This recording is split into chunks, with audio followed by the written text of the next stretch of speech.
Hey, this is Steve Hudson. We're pit passing today, and we're here with Trey Canard. And we're in the Honda truck. Very cool place to be, especially if you're a fan. There's a lot of fans outside right now wishing they were in here hanging out with us.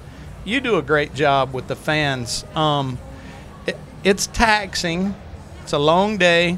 But is there any like fun times when you're signing autographs that you find they're fun? Yeah, I think, kind of the years prior, especially when things got serious for me, it was like, that just takes away from my day. But yeah.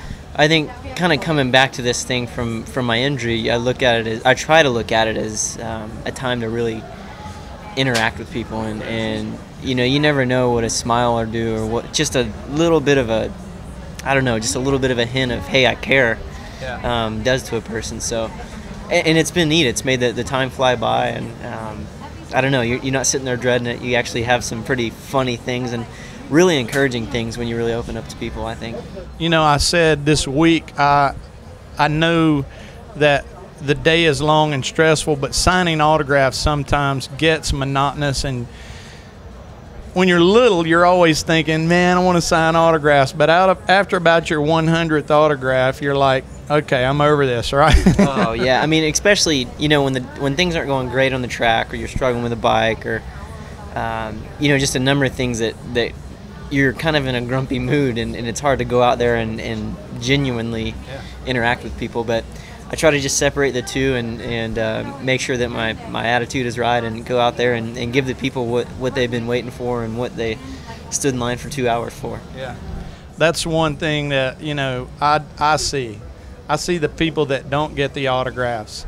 If I ever get a chance, I'm always telling them, hey, look, he sat there for 45 minutes or however long, and if you come back later tonight, you can get one. But you mentioned a second ago about your injury.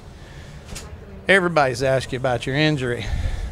I want to know about your girlfriend. That was definitely, something that was so amazing to see out of the whole injury thing, getting to go to Tanzania. And I feel that was just a full, completely God thing, meeting Hannah there, and just the way that he's really brought our lives together at this point. And it's been super encouraging for me. And don't turn red, bro. I know you. No, I didn't want to do that, but I had to, man. I talked to her a while ago, and she said it was a good flight out, and I've seen her at a few races. Very happy for that.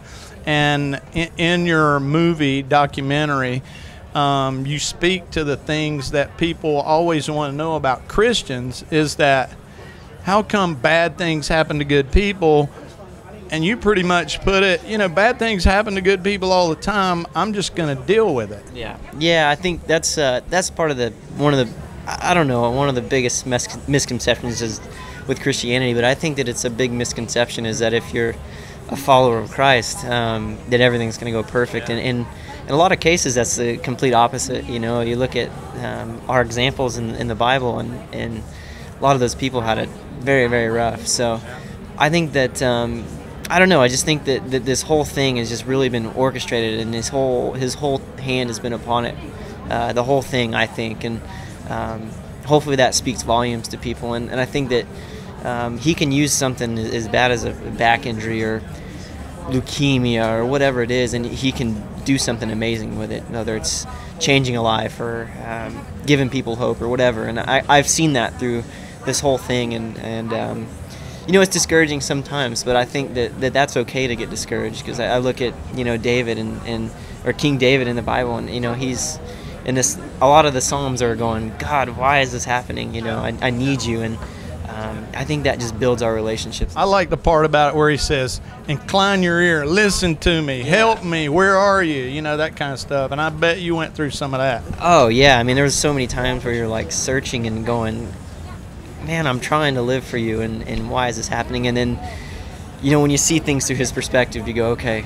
all right, that's why this is happening, and all right, you're in control. Appreciate you doing this interview, and thank you very much. Yeah, thank you. I'm just grateful. I feel like as a whole, the church, not a building, the whole people. The body.